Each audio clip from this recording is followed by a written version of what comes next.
Bonjour à tous et à toutes et à tous, pardon. Merci d'être venus ici pour ces négociations. Nous sommes ravis de vous accueillir dans cet amphi pour débattre aujourd'hui. Nous sommes réunis aujourd'hui pour assister à une conférence Engepol qui a pour but de discuter sur les régulations du tourisme en Antarctique.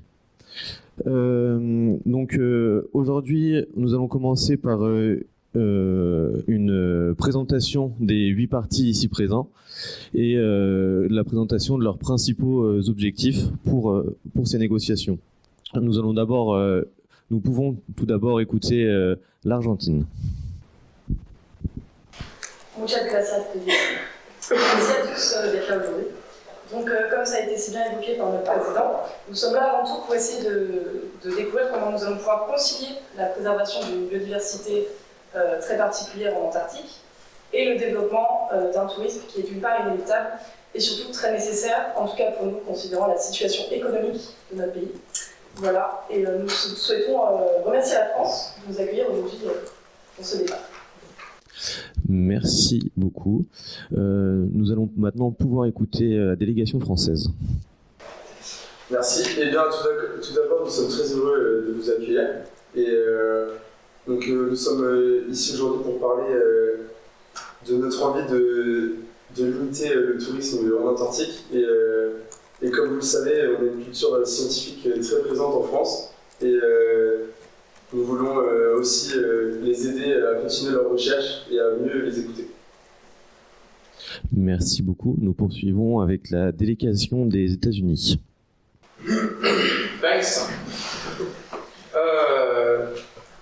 En tant que les États-Unis, notre but principal ici sera de faire respecter le traité sur l'Antarctique et de s'assurer à ce que le tourisme n'impacte pas trop l'environnement.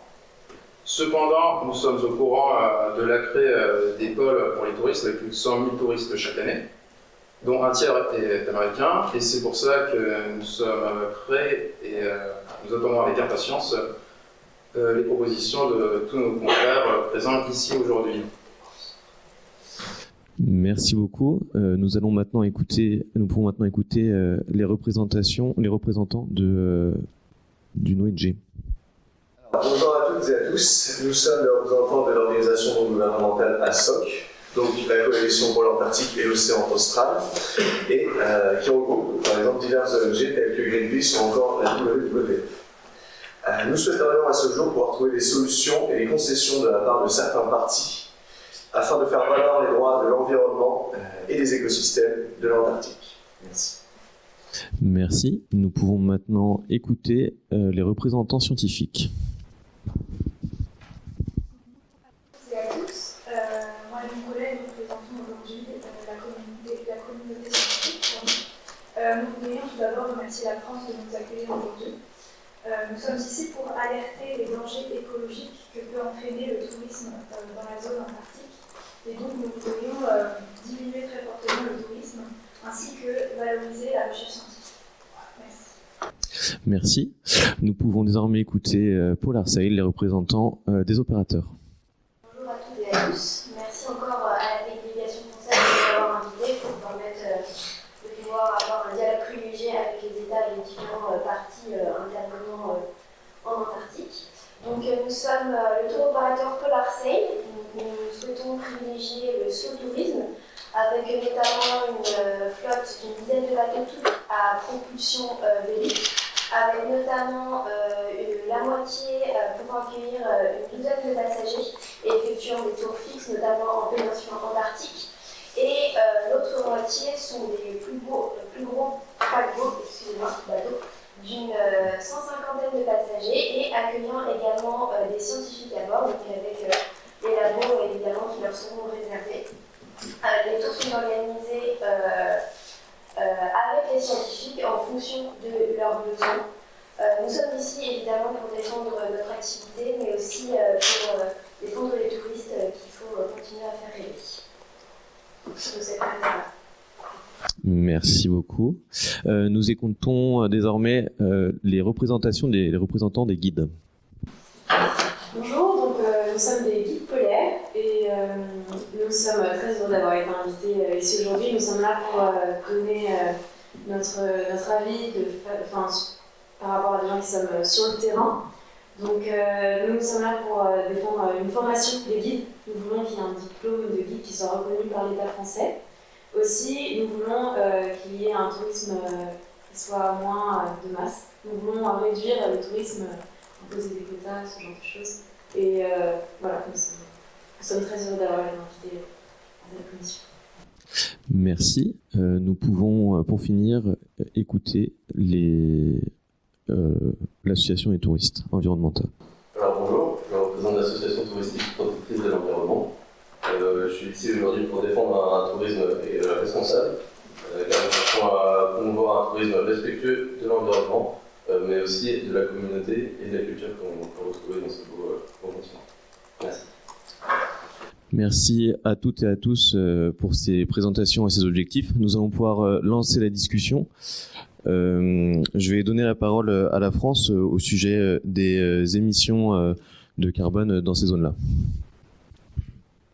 Eh bien, comme vous le savez, l'impact carbone d'un ferry est bien plus gros que celle d'un voilier.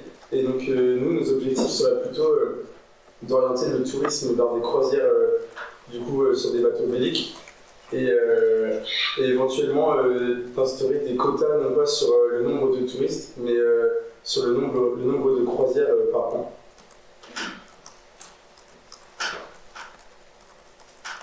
Oui. Si je puis me permettre, on est assez contre les quotas. Comme je l'ai rappelé précédemment, la situation économique de notre pays est assez délicate. Le tourisme est une entrée d'argent assez importante. Je rappelle que la valeur du pesos actuellement est de 0,0011 €. Donc je vous laisse imaginer les besoins économiques dont nous avons besoin.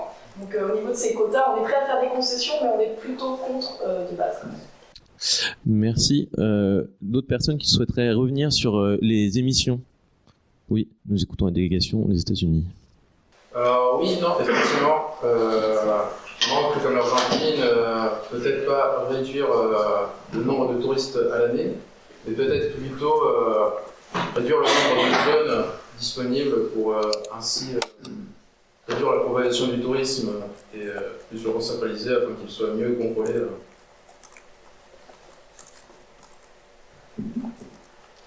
Quelqu'un veut réagir? Oui, nous écoutons les scientifiques.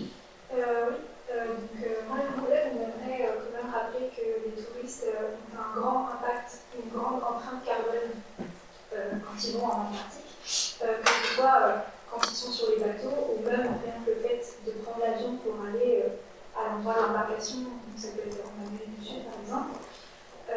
Pour donner un peu une idée, The Atlantic a fait un article scientifique où il montre que l'empreinte carbone d'une personne en Antarctique est équivalent à la production annuelle d'un Européen, ce qui est très conséquent. Et donc, on souhaite rappeler qu'il est urgent de protéger cette zone et qu'il est urgent donc d'instaurer des règles plus strictes sur la quantité de touristes qui vont en Antarctique.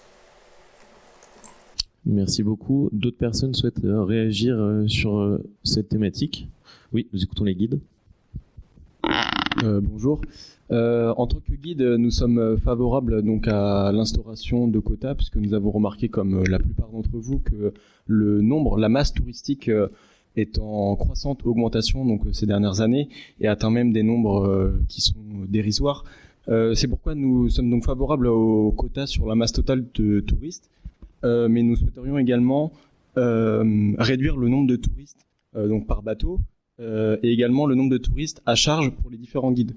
Nous aimerions arriver à un nombre de 10 touristes par guide afin de favoriser aussi les expéditions sur place. Je souhaiterais également réagir. On reviendra, je pense, un peu plus tard sur votre position de guide à bord. Mais d'abord, concernant les émissions de gaz, vous avez parlé donc des propulsions véliques. Nous sommes à propulsion vélique, c'est vrai. Mais en tant que scientifique, dans votre étude, vous parlez de l'impact d'une personne sur le continent antarctique. Il y a beaucoup de scientifiques sur le continent antarctique. Et vous restez à l'année. Donc, peut-être que votre position n'est pas tout aussi importante que la place des touristes. Alors, il est vrai que nous avons notre part de responsabilité dans l'empreinte carbone en Antarctique. En effet, on a par exemple une étude qui a été menée en 1994 qui montre une présence élevée de métaux lourds comme le cuivre, le plomb ou encore le mercure, et qui serait due potentiellement aux activités des chercheurs près des stations. Donc on est parfaitement conscience de notre empreinte carbone. Néanmoins, on pense que la recherche scientifique, elle est nécessaire en Antarctique, notamment pour pouvoir un peu surveiller la fonte glaciaire, ainsi que le réchauffement de l'océan austral, et pouvoir prévenir potentiellement les dégâts qui sont causés en Antarctique. Et ne pensez-vous, vous sentez plus important que les touristes dans vos dires ? Pourquoi vous sentez-vous plus investi d'une mission plus importante que dans un terme de sensibilisation ? Parce que nous faisons venir des personnes qui ont les moyens donc, de voir l'Antarctique. Ils ne sont pas forcément sensibilisés sur cette cause-là, sur la cause animale, sur la cause environnementale, ce que nous faisons à bord. Et plus tard, lorsqu'ils rentrent de l'expédition, ils peuvent diffuser ça autour d'eux. Alors que certaines personnes qui ne croient pas en la science ne vont pas lire vos articles parce que c'est compliqué, les chiffres sont lourds, ce n'est pas simple. Peut-être que ce serait plus facile de propager les informations via des personnes sensibilisées plus simplement que des scientifiques.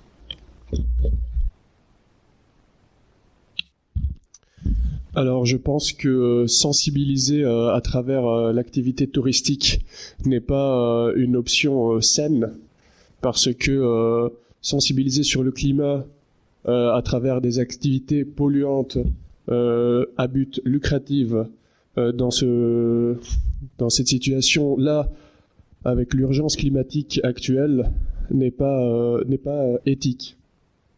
En revanche, nous, en tant que scientifiques, nous restons là-bas toute l'année et nous nous faisons vraiment du mal à essayer de produire des chiffres pour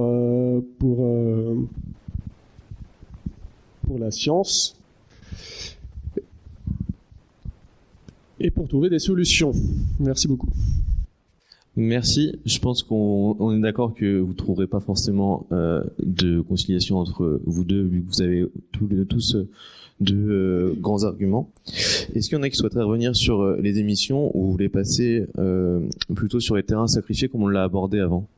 Oui, nous écoutons la délégation états-unienne. Pour revenir sur les émissions carbone, notre gouvernement propose d'instaurer un polluscore à tous les tours opérateurs et de valoriser les tours opérateurs les plus verts. Et en revanche, pour les moins bons, des amendes afin de financer derrière nos scientifiques. Merci.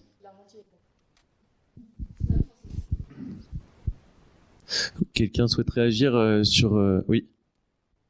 La SOC serait aussi d'accord pour instaurer ce genre de score, puisque plus la punition va être grande, moins la volonté d'aller en Antarctique sera grande, et on aura donc par la suite moins de problèmes d'accidents, de pollution, d'émissions, etc. Oui. Nous écoutons les opérateurs qui souhaitent réagir. Oui, du coup j'aurais une question à propos de la mise en place de ce polluscore. Comment comptez-vous justement le mettre en place ? Est-ce que ça va être des observateurs ? Est-ce que ça va être sur la base de chiffres anciens, d'anciennes croisières ? Comment est-ce que vous comptez mettre ça en place ? Eh bien, notre idée ici est d'avoir un inspecteur présent tout le long de la croisière qui s'assurera que le tour opérateur et les touristes respectent les normes environnementales tout au long de la croisière. Et donc, nous, avec cette base-là, on ne peut pas accepter d'avoir des observateurs sur toutes nos croisières. On peut faire des concessions évidemment avec nos conditions, donc sur un nombre de croisières prédéfinies chaque année avec des observateurs. Et les observateurs, évidemment, seront à votre charge, mais on est prêt à accueillir des observateurs sur nos bateaux. Merci beaucoup. À votre charge, excusez-moi. Pas de souci. Merci beaucoup. Donc, je pense que tout le monde est à peu près d'accord sur le quota pollution. Donc, maintenant, nous allons parler des terrains sacrifiés. Qui voudrait réagir là-dessus? Oui, nous écoutons la délégation de l'Argentine. J'aimerais qu'on vienne sur le terme de sacrifice. C'est moins tant des zones à sacrifier que des zones qui vont être, de toute façon, par exemple, si on parle de la péninsule antarctique, qui sont déjà beaucoup ciblées en termes de tourisme, et c'est plus une augmentation des protections sur les autres zones, qui sont de base moins touristiques, que vraiment un sacrifice de ces zones que l'on souhaite tout de même protéger. À ce titre, l'Argentine souhaite mettre en place, au large de la péninsule antarctique, une AMP, une aire marine protégée. Donc j'aimerais qu'on évite le terme de sacrifice, s'il vous plaît. Il y en a qui veulent réagir, peut-être. Donc vous avez parlé d'une aire marine protégée. En effet, il y a un dossier qui a été monté pour cette aire marine et 2 autres également. Cependant, cela fait depuis 2016 qu'aucune aire marine protégée n'a été créée. Donc il faudrait vraiment accélérer ce processus pour continuer à protéger ces aires. En plus, ces aires ont été reconnues comme étant plus résilientes au changement climatique, selon une étude du CNRS. Merci. D'autres personnes souhaitent réagir sur ces terrains protégés? En effet, nous sommes d'accord pour interdire certaines zones au public afin de préserver ces zones, car nous pensons que la sensibilisation des zones à garder est la plus importante. Donc les espaces sacrifiés, comme dit, sont des espaces donc mis en place pour les visites seulement, et donc préserver les autres zones. Merci. Merci beaucoup. Est-ce que quand vous parlez de zones protégées, vous parlez aussi d'animaux protégés? Il y en a qui souhaitent réagir sur ce propos-là. Allez-y. Oui, donc en effet, on est plus ou moins d'accord avec tout ce qui a été dit jusqu'à maintenant sur les zones protégées. On pense en tant que scientifique que c'est important de laisser une place à la biodiversité, donc aux animaux, de vivre sans la présence humaine, étant donné qu'il y a certaines espèces qui sont donc résilientes aux activités humaines et qui ne veulent pas, qui partent quand ils sont en présence humaine. Donc on pense que voilà, c'est vraiment important de créer des zones protégées où l'homme n'aurait pas accès à ces zones pour laisser la biodiversité se développer normalement et tranquillement.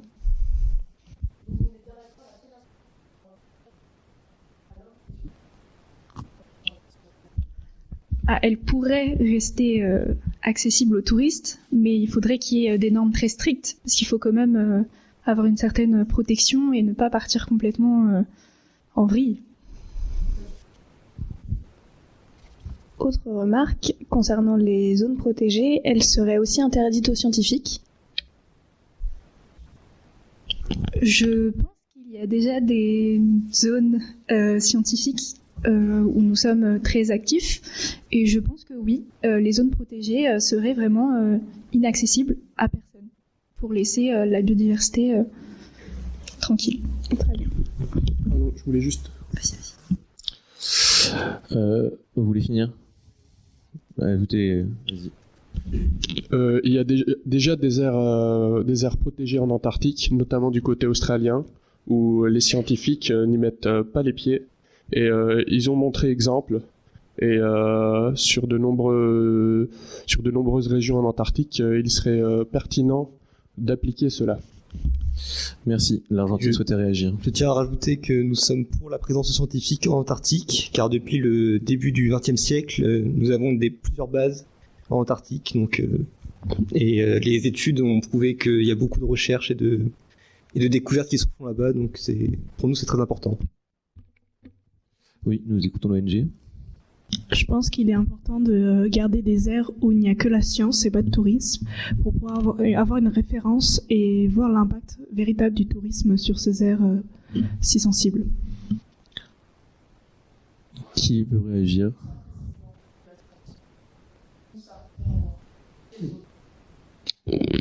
En tout cas, des aires qui n'ont pas encore été touchées par le tourisme, mais qui ne sont pas des aires sensibles.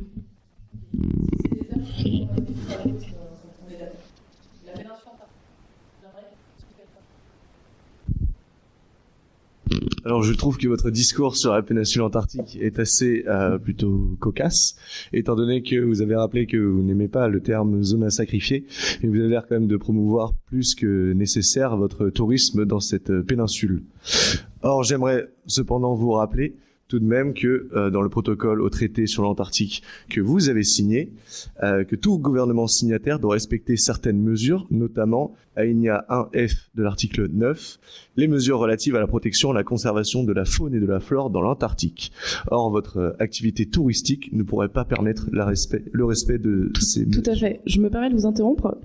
Je n'ai jamais dit le terme à sacrifier.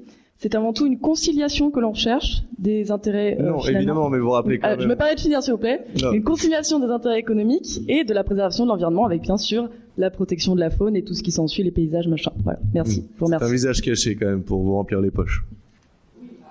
Remplir les poches tout de suite, je vous y allez un peu fort. Juste, je rappelle que le taux d'inflation en ça fait Argentine. quand même 3 fois que vous rappelez votre intérêt pour le tourisme. Le taux d'inflation en Argentine est à 72%. Merci. On a 45 millions d'Argentins pour 40. Merci beaucoup. Je pense qu'on s'égare un peu. On est sur l'Antarctique et pas sur l'économie de l'Argentine. Donc, nous allons passer à autre chose. Merci. D'autres qui voulaient revenir quand même sur la protection ou pas. Donc, vous restez d'accord qu'il y a des zones que vous souhaitez interdire le tourisme et aussi interdire les scientifiques d'y accéder.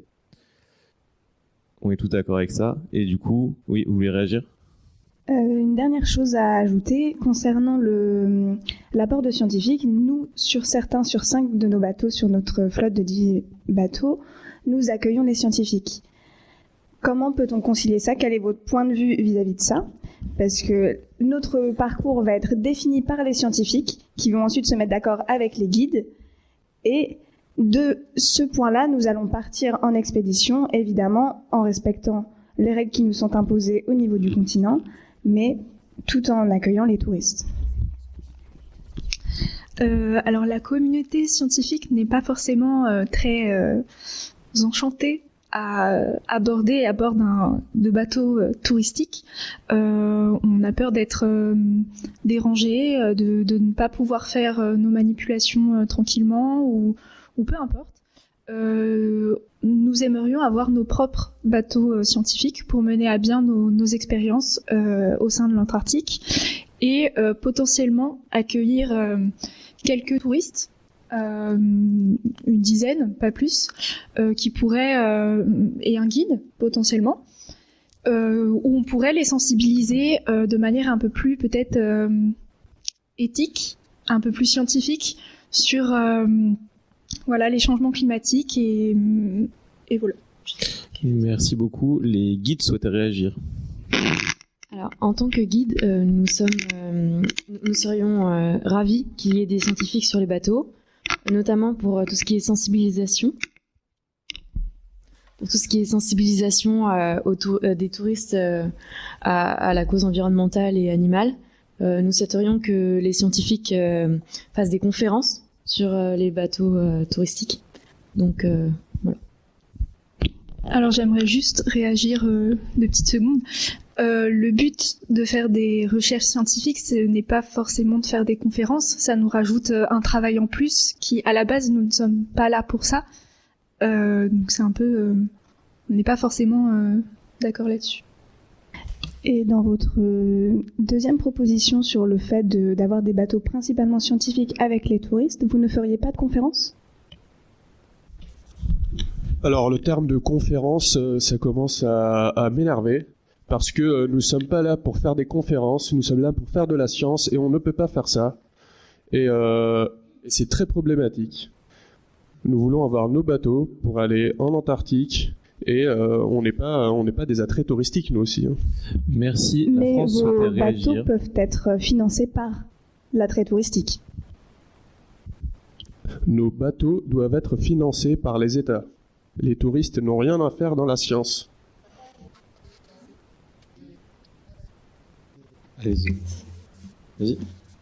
Budgétairement, nous trouvons personnellement que la France manque de moyens. On le sait, c'est un fait.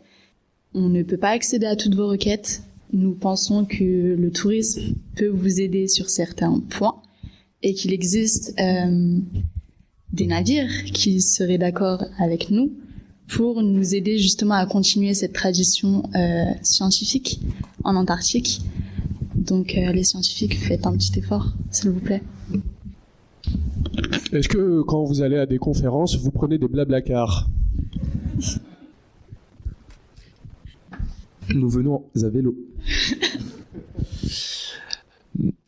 Merci beaucoup. D'autres personnes souhaitent réagir sur le fait de... Oui, nous écoutons les États-Unis. Oui, alors d'abord je vais juste excuser Monsieur Simpson qui a dû partir pour des négociations d'urgence avec la Russie. Et pour revenir sur le budget des scientifiques, alors bon, aux États-Unis on a les moyens évidemment, mais peut-être qu'on ne voit pas encore exactement l'intérêt d'augmenter le budget en Antarctique plutôt que de favoriser le tourisme. Est-ce que vous auriez des arguments?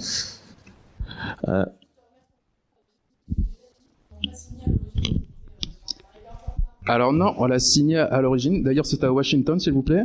C'est juste qu'on n'est pas d'accord avec le fait que vous possédez des terres en Antarctique. Parce que oui, quand même, notre pays est considéré comme un pays passerelle vers l'Antarctique. Comme vous pouvez le voir sur notre projection, Ushuaia est à la pointe de l'Amérique du Sud. Et nous sommes les plus à même donc à promouvoir un tourisme dans notre région, en fait. Sur la carte, on voit pas les...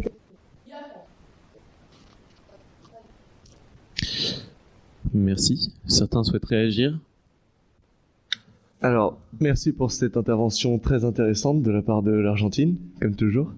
Mais j'aimerais simplement revenir sur les bateaux qui sont employés. Donc, on a vu des discords concernant la composition de ces bateaux. Et moi, j'aimerais justement revenir sur la composition même des bateaux. Donc, certains paquebots, du coup, qui sont proposés par Polar Sail ou des voiliers. Mais j'aimerais revenir sur la réglementation de ces bateaux et de leur méthode de construction. Donc, nous savons que les paquebots sont tout de même bien réglementés avec la convention de SOLAS, mais cependant c'est quand même il manque encore il faut revoir ce protocole concernant les petits voiliers, parce que les risques d'accident présents avec vos voiliers engendreraient des catastrophes environnementales très précises. Donc j'aimerais savoir si vous seriez plutôt d'accord pour renforcer cette mesure et imposer donc la convention de SOLAS à ces voiliers, à vos petits voiliers.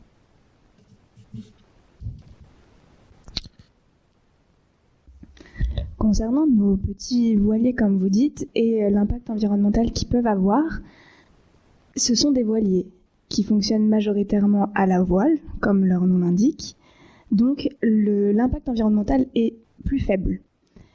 Si par mégarde nous avons un accident et nous prenons dans les glaces, il y a un souci, c'est vrai, le problème matériel. Si le navire coule, nous aurons des pertes d'objets, etc. Et en plus le carburant. Le carburant utilisé en Antarctique est un carburant spécifique qui permet de résister au froid. Et nous avons moins de carburant comme c'est un voilier. C'est vrai. Vous êtes d'accord avec moi sur ce fait? Oui?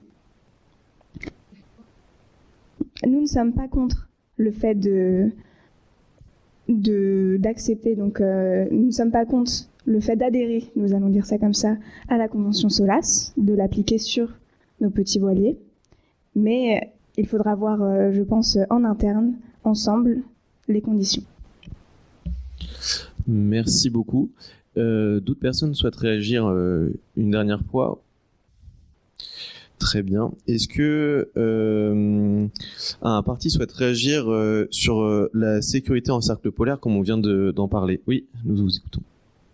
Oui, alors les États-Unis proposent à nos chers amis argentins et français d'améliorer la coopération internationale et pour cela faire créer une force d'intervention internationale qui permettrait d'améliorer la sécurité des touristes en Antarctique.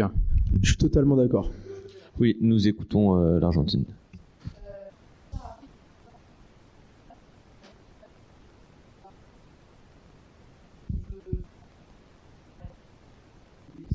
Merde. Oui, certes, mais aux États-Unis, on a quand même, désolé, mais on a un peu plus de moyens Et c'est pour ça que nous serions prêts à mettre à disposition, par exemple, de la base McMurdo, qui est quand même la plus grande base antarctique. Et donc ce sera peut-être un peu mieux que ce que vous avez avec l'Argentine et la Chili. Et non, c'est une base scientifique. Il y a un hôpital d'ailleurs là-bas, et on pourrait également l'améliorer. Et on pourrait accueillir vos touristes qui sont blessés, par exemple, moyennant finances exactement.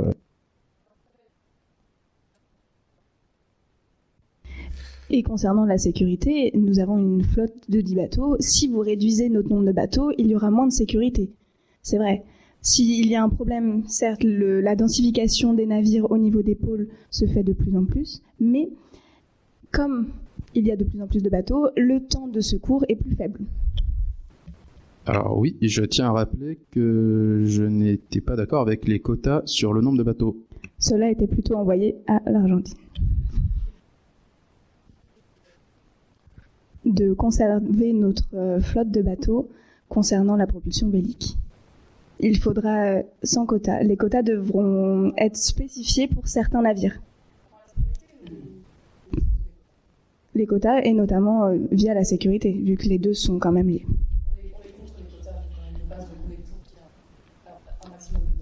Je crois que vous voulez parler à la France, en fait. Mais tout à l'heure, vous avez été un petit peu flou dans votre positionnement et nous avons vite rebasculé vers l'empreinte carbone des navires sans finaliser le point quota. Alors, pour revenir au quota, le quota que nous aimerions installer serait en fait différent en fonction des compagnies. Par exemple, une compagnie avec des bateaux à propulsion vélique serait avantagée et aura un quota à respecter plus faible qu'une entreprise comme par exemple Ponant, qui utilise, eux, des gros paquebots avec un plus gros impact carbone. Alors, on aimerait mettre une condition quant à l'instauration de ces quotas. Si Polar Sail voulait appliquer ces quotas, on aimerait que tous vos navires passent par Ushuaia et qu'il y ait a priori 2 jours passés à Ushuaia, donc en Argentine, dans ces quotas, pour qu'il y ait quelques retombées économiques au niveau de votre activité touristique dans notre pays. C'est déjà le cas. Il pourrait y avoir un terrain d'entente du coup. Exactement. Alors nous, de base, on voulait être très radical parce que pour nous, l'enjeu environnemental passe au-dessus de l'enjeu économique du tourisme, mais nous serions prêts à discuter après et de peut-être se mettre d'accord.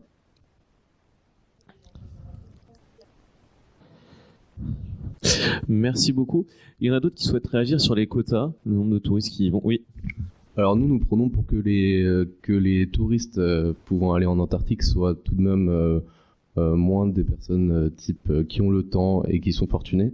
Donc on aimerait quand même ralentir cette idée de quotas afin de pouvoir un maximum de monde sur les bateaux pour aussi sensibiliser et de manière respectueuse évidemment notre Antarctique. Par rapport à ce point, je m'adresse aux représentants de la France. Si vous instaurez des quotas qui sont trop élevés pour nous, nous ne pourrons pas suivre financièrement pour pouvoir accueillir les touristes à bas prix. Donc il nous faudrait des subventions de votre part. Oui, les scientifiques souhaitent réagir. Alors je pense que depuis le début du débat, vous avez assez parlé. En fait, vous êtes une entreprise de voiliers et vous n'êtes pas représentatif du tourisme polaire. Et il ne s'agit pas ici de discuter de votre développement économique, mais il s'agit de réguler le tourisme au maximum et de garder au centre du débat, le protocole de Madrid, et notamment l'article 3 alinéa 3 qui dit qu'il faut préserver la valeur de l'Antarctique en tant que zone consacrée à la recherche et la paix.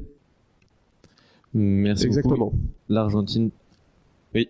Pour intervenir, toutes les personnes ici sont légitimes. Je tiens à soutenir Polar Sail dans leur rapport. Merci. Est-ce que les principaux concernés souhaitent encore réagir? Personne. Donc, nous resterions sur des quotas quand même. La plupart sont d'accord avec ça. Niveau sécurité en cercle polaire, je sais que les guides avaient des requêtes. Alors oui, et ça me permettra de faire le lien avec les quotas puisque, comme je l'ai dit tout à l'heure, nous souhaiterions limiter le nombre de touristes par guide. Et il me semble que ça permet ici de faire un lien avec la sécurité, puisque jusqu'ici, vous avez tous parlé de la sécurité en mer, mais la sécurité, il faut aussi la prendre en compte sur le terrain, lors des expéditions, une fois qu'on a débarqué.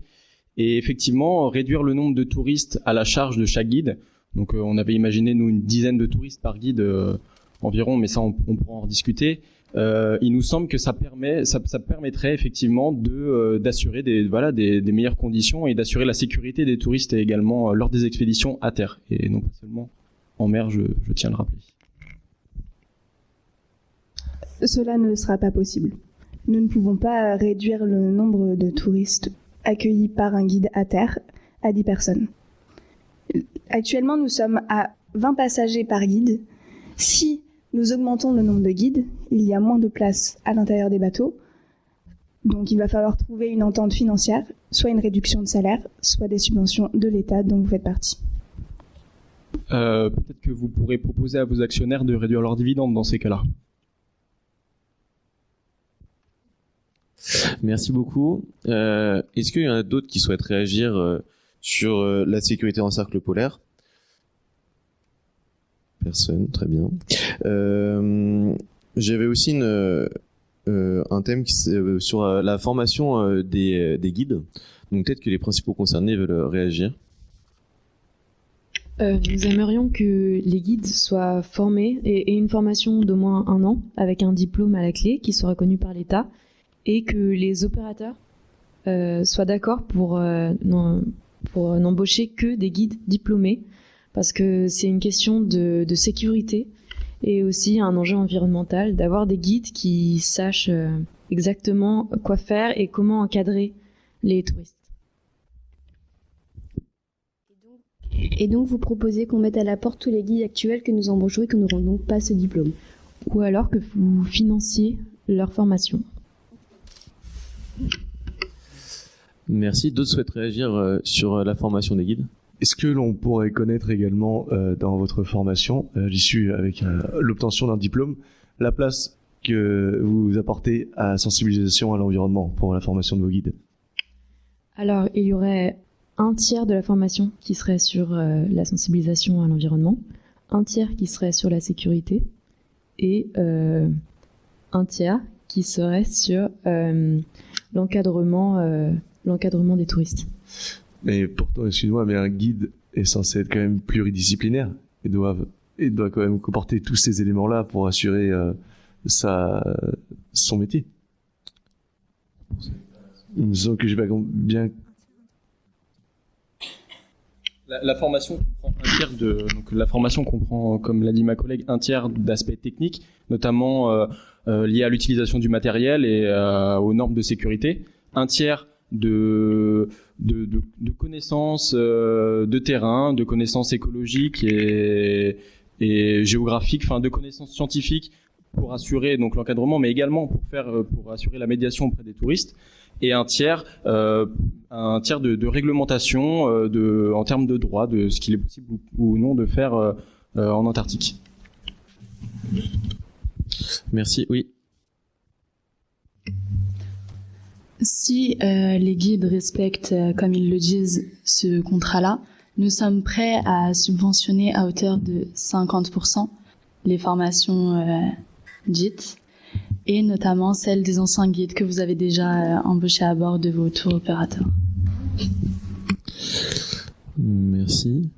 Oui, nous sommes d'accord avec l'idée des guides pour les diplômes, étant donné qu'on trouve que la sécurité ainsi que la sensibilisation lors des expéditions, mais aussi en croisière, est importante.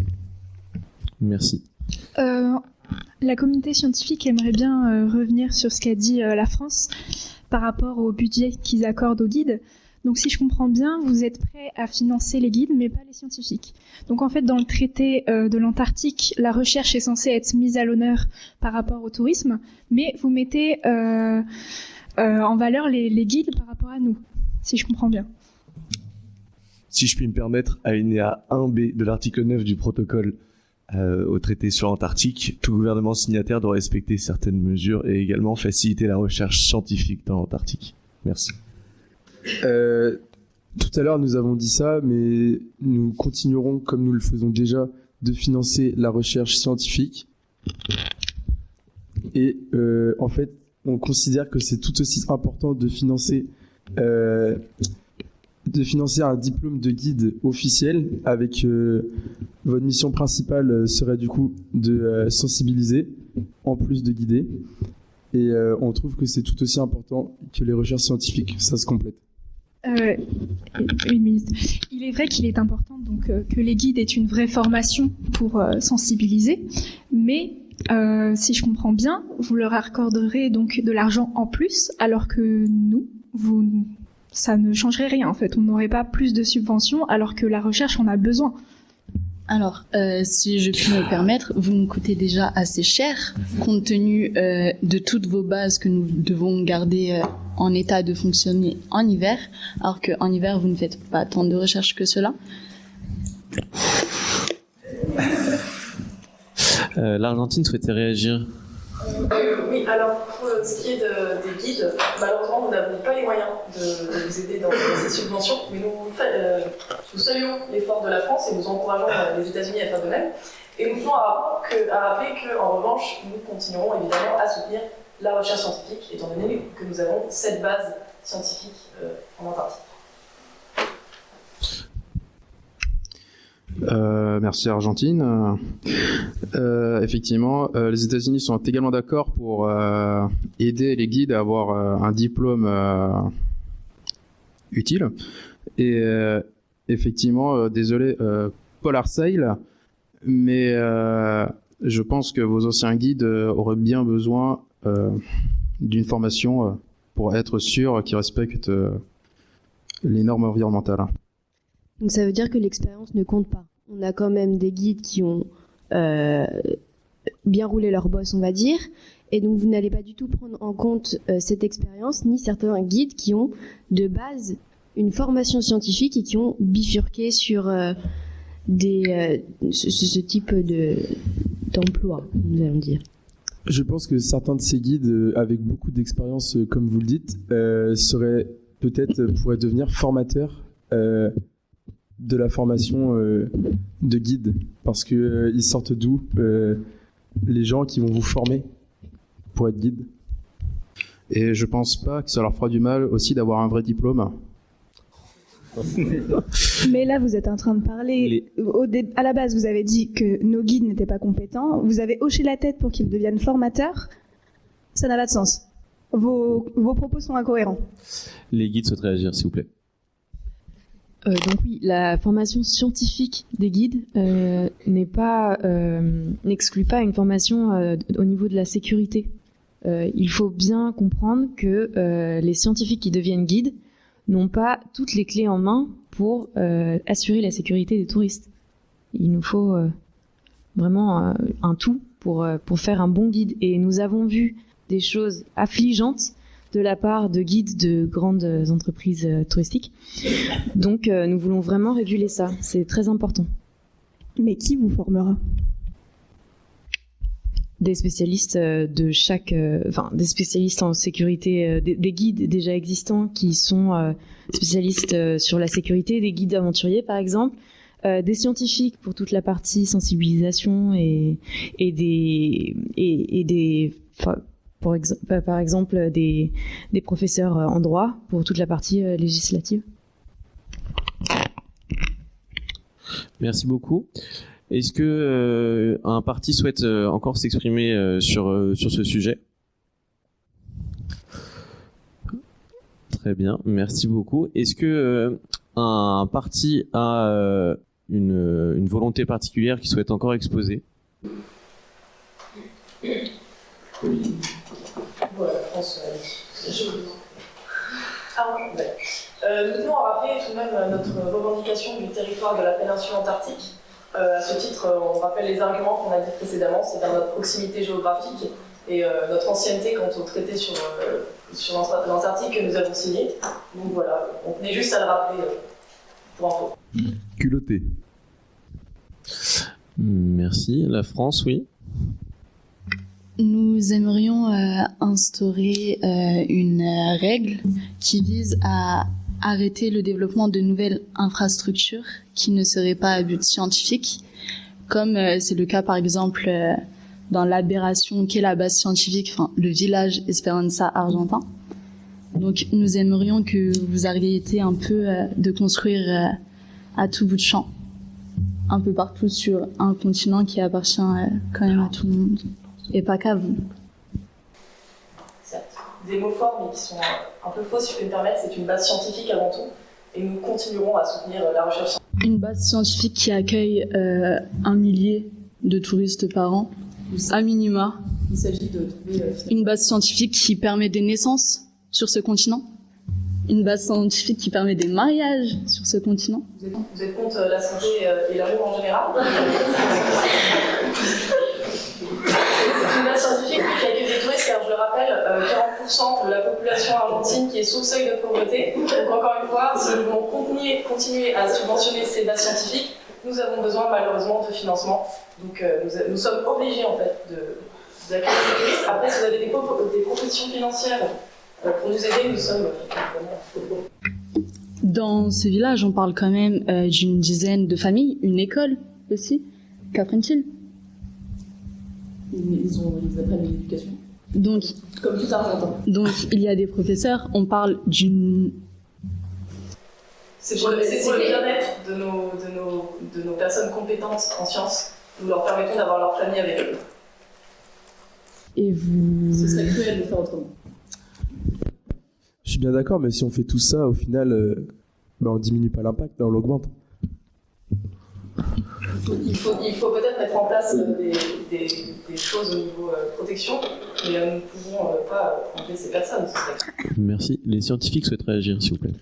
Donc encore une fois, vous n'êtes pas en accord avec le protocole que vous avez signé, car il s'agit ici d'une zone destinée à l'habitat et pas d'une zone consacrée à la recherche, d'après ce que je comprends. Est-ce bien cela? Elle a été consacrée à la recherche. Elle est toujours consacrée à la recherche. C'est juste qu'il y a d'autres installations qui vont avec. Oui, c'est juste.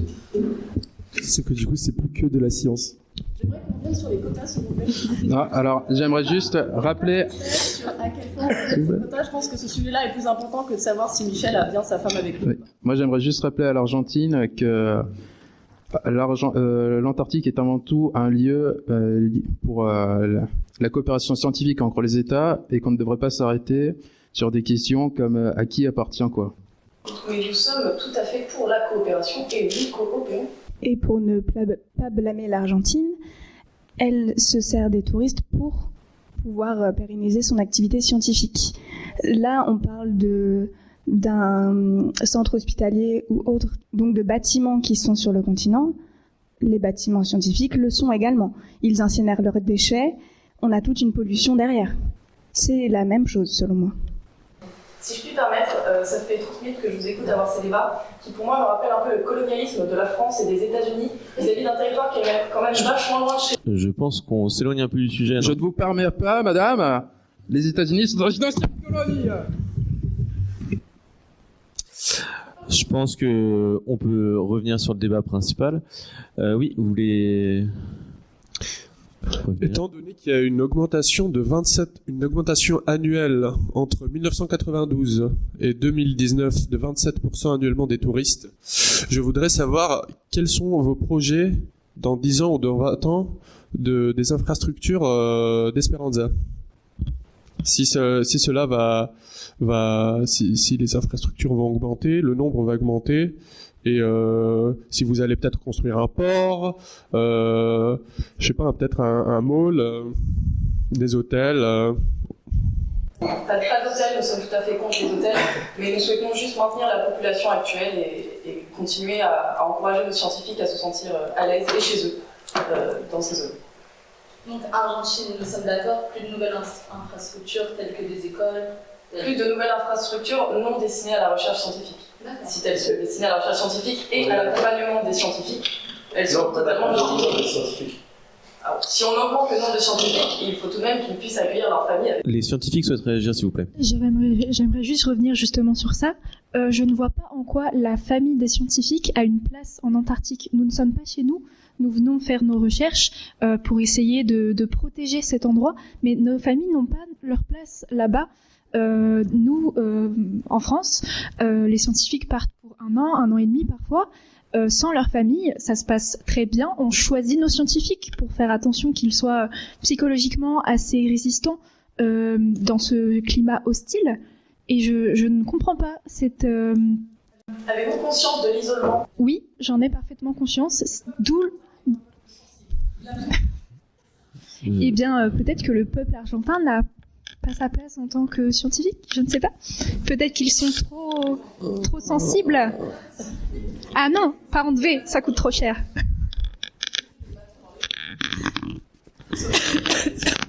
Et si on parle juste de bâtiments, la solution est quand même d'accueillir les scientifiques sur bateau, et comme ça, nous n'avons plus besoin de construction sur le continent. Alors, à propos de cela, moi je préfère qu'on envoie des scientifiques, je préfère qu'on envoie des touristes sur des bateaux scientifiques pour faire de la sensibilisation, plutôt que d'envoyer des scientifiques sur des bateaux de touristes. Et après, ces entreprises-là utilisent le fait d'avoir des scientifiques pour promouvoir. Nous sommes d'accord avec la France. Et ce que Pardon, moi je disais tout à l'heure moi aussi, sur... je veux parler. Laissez-moi parler, j'avais d'abord mon micro allumé. Ce que je disais tout à l'heure, c'est que la moitié de notre flotte, quand même, est d'abord pour les scientifiques. Ils vont faire leur trajet, donc là, on tourne en rond, le débat n'avance pas.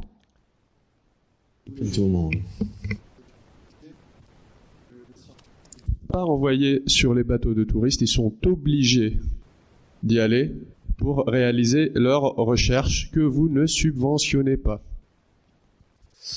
Merci. Je pense qu'on a compris que la France ne subventionne pas les scientifiques et que vous, là-bas, vous souhaitez emmener des touristes là-bas. Monsieur le Président, je vous remercie. Juste pour les scientifiques, il parle d'obligation. Et une étude a prouvé que 39% des scientifiques voyaient cela comme une opportunité. Donc ce n'est pas une obligation, selon moi. Certains scientifiques voient ça comme une opportunité parce que nous n'avons pas d'autres moyens en fait. Donc malheureusement nous sommes obligés, mais ce n'est pas des conditions idéales pour nos recherches et nous ne sommes pas pour ce moyen, pour développer ce moyen. Dans vos propos, vous nous avez un petit peu ciblé en disant que nous vous obligions, et non. C'est l'État qui vous représente qui vous oblige dans un certain sens, et non les tours opérateurs. Bien sûr, mais d'une certaine manière, vous profitez un petit peu de nous pour un peu vous donner une image de... Comment? Greenwashing, c'est le terme que je cherche. Peut-être, mais du coup, nous ne sommes pas en accord avec cette image. Cela dépend des compagnies, je pense. Dites-moi, pour savoir, combien y aurait-il de scientifiques à bord de votre navire et combien de touristes? On l'a dit au début, donc sur les bateaux pouvant accueillir des scientifiques, il y aura 10 places réservées aux scientifiques, donc je vous laisse faire le calcul, 10 x 5, avec chacun au moins chaque bateau possédant 2 labos, donc un labo humide et un labo sec.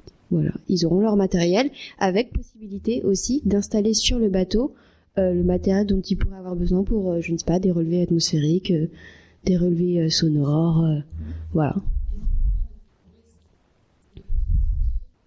150 140 Ben oui.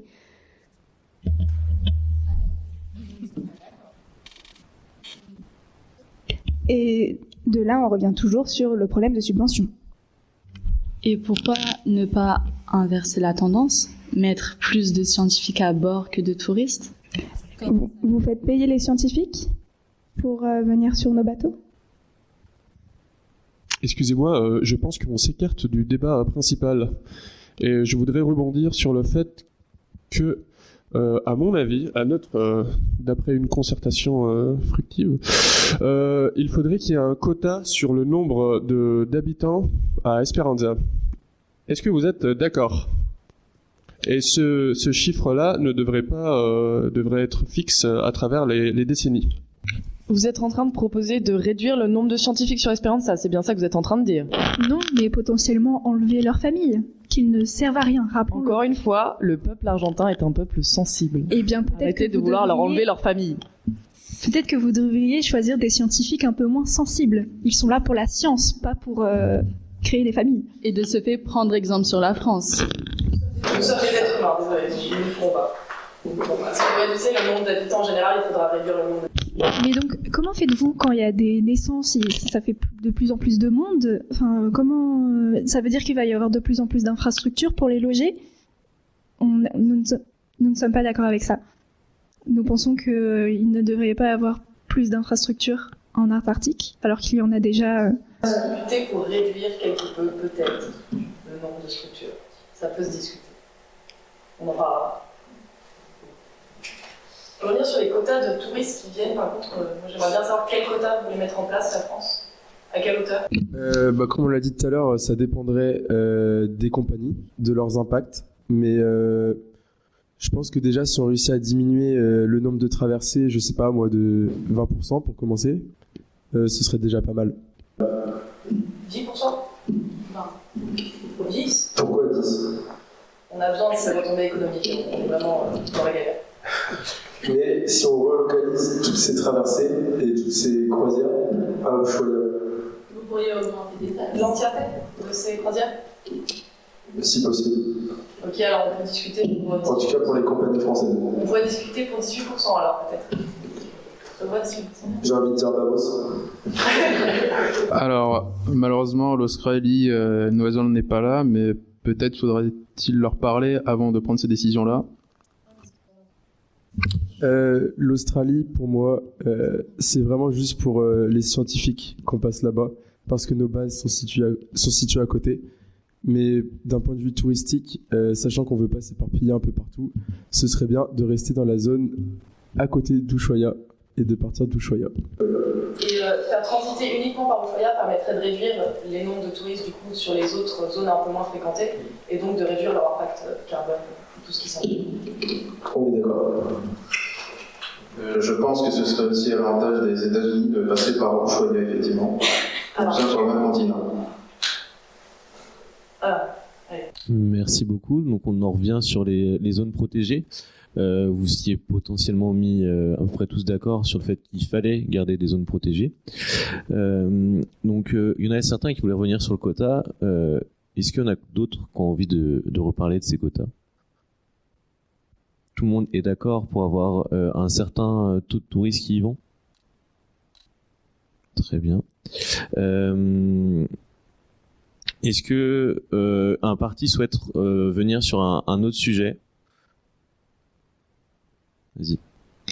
Merci. Je voulais revenir au sujet, pas forcément des zones d'air protégées, mais concernant les bateaux qui sont employés et vos allers-retours pour vous, mes très chers opérateurs.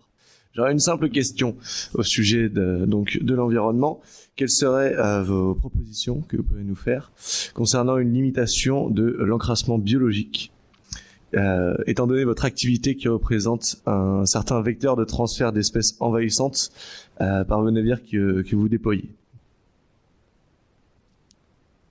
Alors, nous avons déjà des mesures qui sont prises sur ce biais-là. Comme vous le savez, on fait du prêt de matériel parce qu'on ne va pas demander à nos clients d'acheter leur propre matériel, leurs bottes ou leurs manteaux juste pour l'expédition. Et comme ça, le matériel est réutilisé.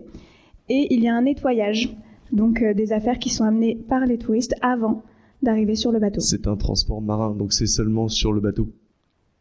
À moins que vos touristes se baignent, mais le transport, par exemple, des espèces envahissantes telles que les baleines, les crabes ou les algues. L'Argentine tient à affirmer que Polar Safe fait très très attention quant à ces mesures et le gouvernement argentin fait aussi très attention à ce que chaque bateau qui part d'Ushuaia soit totalement nettoyé et ne possède aucune de ces espèces nouvelles. J'aimerais juste rappeler à l'Argentine que je trouve ça étonnant qu'elle s'investisse autant sur sa péninsule, étant donné l'état de la Patagonie actuellement. Merci. Et je souhaiterais revenir sur les espèces envahissantes. Vous nous ciblez, mais nous ne sommes pas les seuls à aller en Antarctique. Les scientifiques transportent plus de graines, de choses comme ça, en rapport que nous. Il est vrai que les scientifiques transportent ce genre de choses, mais des mesures ont été prises pour aider à ce phénomène et qu'on fasse plus attention à ce genre de choses. Et concernant la pollution également, il faut savoir, l'Argentine a précisé que nous faisions très attention. Nous ne rejetons pas nos eaux grises et nos eaux noires dans l'océan. Ça, c'est un fait. Nous les conservons et nous les traitons à Ushuaia au retour de l'expédition.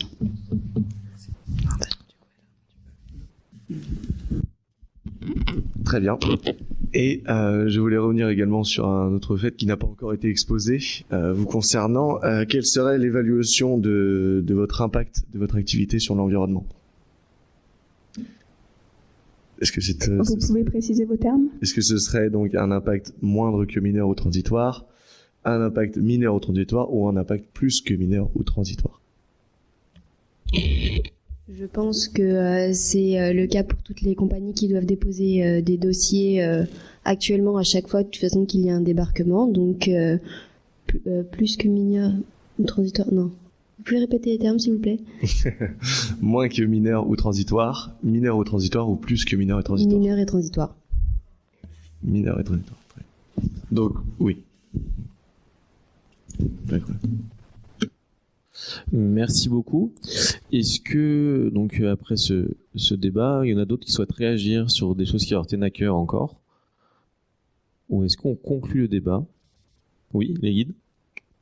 Alors, à une échelle beaucoup plus basse, on aimerait demander aux opérateurs, au niveau de leur marketing, d'arrêter de promettre aux touristes qu'ils vont voir des ours ou des manchots.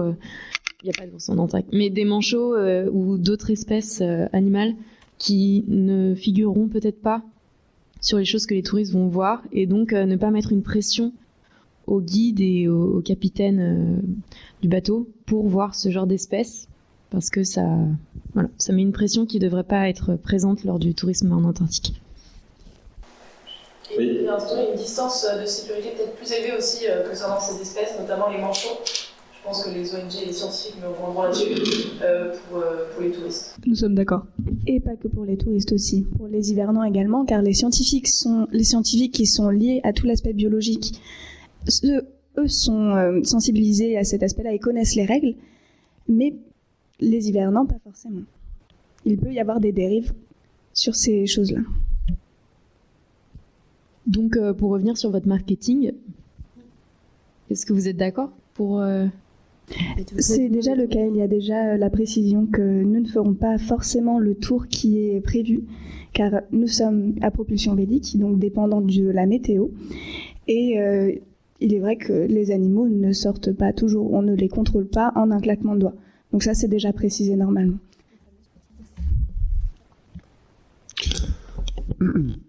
Je pense qu'il faudrait également réduire la période sur laquelle les touristes peuvent aller en Antarctique, car elle a augmenté au cours des 2 dernières décennies, d'1 ou 2 mois, si ma mémoire est bonne. Et je pense qu'il faudrait réduire cela, et afin que ça ne s'augmente pas à travers les années futures. Si cela a un réel impact, oui, pourquoi pas. Mais il est avéré que ça a un impact. Et on parle de quoi en plus de diminuer le nombre de croisières, on diminuerait la période de croisière. Alors, si on a déjà des quotas, est-ce qu'il est vraiment nécessaire de diminuer cette période? Il va falloir choisir entre l'un ou l'autre, ça va faire beaucoup. Ouais, je pense pareil, je suis d'accord. Nous aussi. Oui, allez-y. Et puis je pense que là on va commencer à tourner en rond parce que période plus courte, certes, moins de croisières, moins de touristes, les prix qui augmentent, l'offre et la demande. Donc je pense que nos très chers amis de l'association des touristes vont pas forcément être d'accord que pour que nous on augmente nos prix. Et je pense que là on va partir sur un débat sans fin. Mais je pense que ça ravira nos amis les manchots.